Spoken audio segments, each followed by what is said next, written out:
हरिओम तत्सत। यह सिंह लग्न की कुंडली है। सबसे पहले सूर्य से फलादेश प्रारंभ करते हैं। सूर्य इस कुंडली में लग्नीश है और सप्तम भाव में विराजमान है और शनि के घर में, जिसके कारण पत्नी एवं वैवाहिक जीवन के सुख में कठिनाई एवं परेशानियों का सामना करना पड़ता है। कुछ मतभेद भी चलता रहता है पत्नी से, परंतु यहाँ से लग्न में दृष्टि के कारण शारीरिक स्वास्थ्य, सौंदर्य, सम्मान एवं प्रतिष्ठा में वृद्धि होती है। और सूर्य किसी भी ग्रह से यहाँ पर पीड़ित नहीं है, अतः सूर्य से संबंधित जो उपाय बताया गया है वह उपाय आपको करना चाहिए।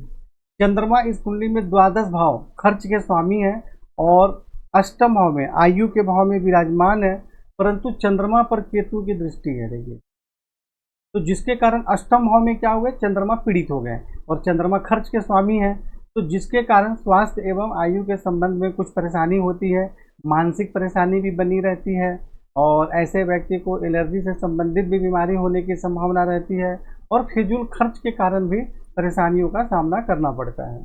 और यहाँ से चंद्रमा द्वितीय भाव में देख रहे हैं, तो जिसके कारण बाहरी स्थानों के संबंध से कुछ सामान्य मतलब धन से संबंधित सफलता भी प्राप्त होती है। तो चंद्रमा देखिए किसी भी कुंडली में चाहे कारक हो चाहे अकारक हो, वह पीड़ित नहीं होने चाहिए। और यहाँ चंद्रमा पर केतु की दृष्टि है, इसलिए यहाँ चंद्रमा का मंत्र जाप करें, सफ़ेद चंदन का तिलक लगाएं और शिव जी की उपासना करें।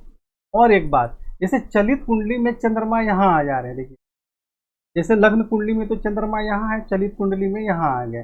तो चंद्रमा जब चलित कुंडली में यहाँ आ रहे हैं तो केतु से पीड़ित नहीं हो रहे हैं और परंतु शनि से पीड़ित हो जा रहे हैं, क्योंकि शनि की दृष्टि अगर यहाँ आ जाएगी, यदि चंद्रमा चलित कुंडली में यहाँ आएंगे तो लग्न कुंडली में चंद्रमा केतु से पीड़ित है और चलित कुंडली में शनि से पीड़ित हो जाएंगे। तो इसलिए दोनों ही स्थितियों में जो शनि चंद्रमा से संबंधित उपाय बताए गए हैं वह आपको उपाय करना चाहिए। मंगल इस कुंडली में राजयोग कारक ग्रह होते हैं। चतुर्थ भाव जमीन जायदाद प्रॉपर्टी के स्वामी और भाग्य की उन्नति के उच्च शिक्षा के स्वामी हैं और यह सप्तम भाव में देखिए विराजमान है, यहाँ सप्तम भाव में, परंतु ये 0 अंश के हैं, बिल्कुल कमजोर हैं। तो यहाँ विराजमान होने के कारण भाग्यशाली पत्नी प्राप्त होती है, परंतु मांगलिक योग के कारण वैवाहिक जीवन में कठिनाई एवं परेशानी भी होती है, परंतु ये तो 0 अंश के हैं, इसलिए इसका प्रभाव भी बिल्कुल कम रहेगा। यहाँ से मंगल दसम भाव में दृष्टि डाल रहे हैं तो पिता राज रोजगार के क्षेत्र में सुख सम्मान एवं सफलता प्राप्त होती है।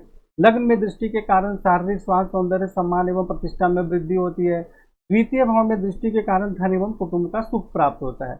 अब देखिए यहाँ चंद्रमा 0 अंश का है, परंतु यदि और राजयोग कारक ग्रह भी है, लेकिन यह अगर हम इसका रत्न धारण करेंगे तो बाकी तो लाभ तो देगा, भाग्य की उन्नति होगी, रोजगार में सफलता प्राप्त होगी, स्वास्थ्य में जीवन की उन्नति, सब कुछ ठीक होगा, परंतु वैवाहिक जीवन में कठिनाई एवं परेशानी होगी और पत्नी के स्वास्थ्य पर भी असर पड़ेगा।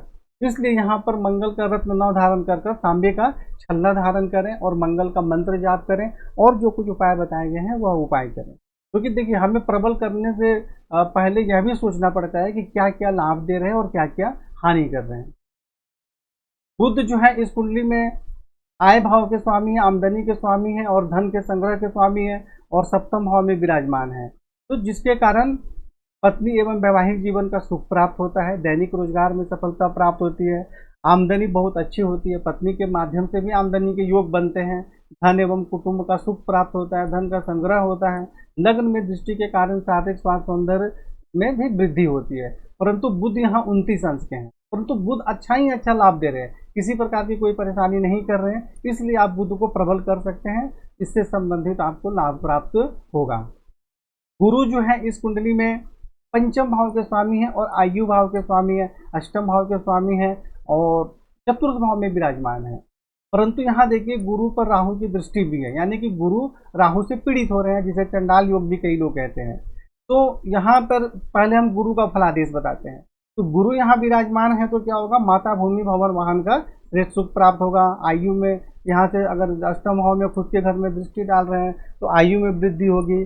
दसम भाव में दृष्टि के कारण पिता राज रोजगार के क्षेत्र में सुख सम्मान एवं सफलता प्राप्त होती है। द्वादश भाव में दृष्टि के कारण बाहरी स्थानों के संपर्क से भी जीवन में सफलता प्राप्त होती है, परंतु गुरु तो फलादेश के अनुसार तो अच्छा ही लाभ दे रहे हैं, परंतु राहु से पीड़ित होने के कारण जो गुरु से संबंधित जो लाभ थी उसमें कमी एवं परेशानी हो जाती है। तो इसलिए यहाँ पर क्या करेंगे, गुरु का मंत्र जाप करेंगे और राहु से संबंधित दान एवं उपाय करेंगे ताकि हमें अच्छा लाभ प्राप्त हो। शुक्र जो है इस कुंडली में 10वें भाव के स्वामी है, रोजगार के स्वामी है और पराक्रम के स्वामी है और 5वें भाव में गुरु के घर में विराजमान है। तो कुछ कठिनाइयों के साथ, सामान्य कठिनाइयों के साथ, बहुत ज़्यादा ऐसी कोई परेशानी नहीं होगी। तो कुछ सामान्य कठिनाइयों के साथ विद्या बुद्धि संतान का सुख प्राप्त होता है, पिता राज रोजगार के क्षेत्र में सुख सम्मान एवं सफलता प्राप्त होती है, पराक्रम में वृद्धि होती है, भाई बहन का सुख प्राप्त होता है और एकादश भाव में दृष्टि के कारण आमदनी बहुत अच्छी होती है। तो आपको शुक्र को प्रबल करना चाहिए जिसके रोजगार में आपकी अच्छी उन्नति हो। और यहाँ देखिए चलित कुंडली में शुक्र है वो षष्ठ भाव में आ गए हैं। यहाँ देखिए शुक्र जो है लग्न कुंडली में तो यहाँ है और चलित कुंडली में यहाँ आ गए। तो यहाँ षष्ठ भाव में आने के कारण क्या होगा, रोजगार में कठिनाई एवं परेशानी होती है। इसलिए दोनों ही स्थितियों में शुक्र को प्रबल करेंगे तो हमें लाभ प्राप्त होगा, रोजगार में सफलता प्राप्त होगी। शनि इस कुंडली में सप्तम भाव के स्वामी हैं और षष्ठ भाव रोग एवं शत्रु के स्वामी हैं। सिंह लग्न की कुंडली में शनि सबसे आकारक ग्रह होते हैं और यह द्वादश भाव में विराजमान है। तो द्वादश भाव में भी कहा, चंद्रमा के घर में विराजमान हो गए, तो जिसके कारण खर्च बहुत ज़्यादा होता है, जिसके कारण भी परेशानी होती है।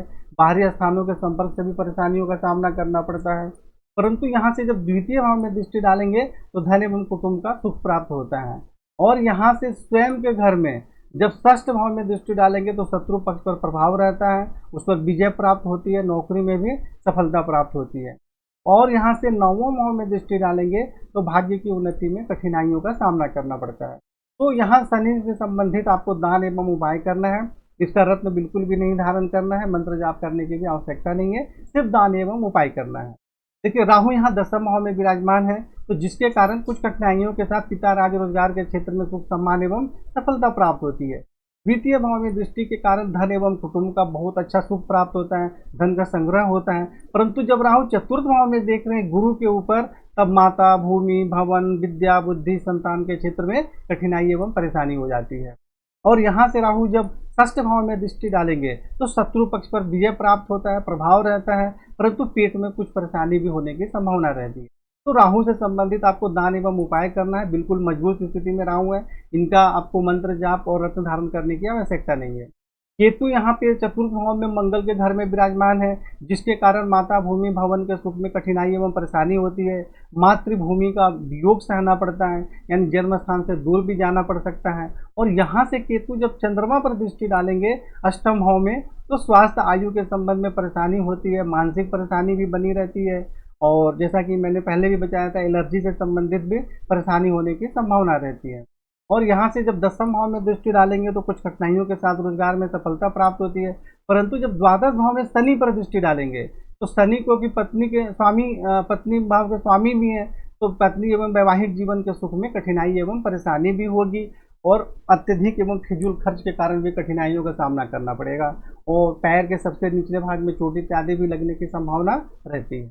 तो इस प्रकार आपने सभी ग्रहों का फलादेश देख लिया और आपकी कुंडली में संपूर्ण फलादेश विस्तार से लिखे गए हैं और उपाय भी बताए गए हैं, और उसको देखकर समझकर आप आगे बढ़ें। नहीं समझ में आए तो फ़ोन करके चर्चा करें। हरिओम तत्सत।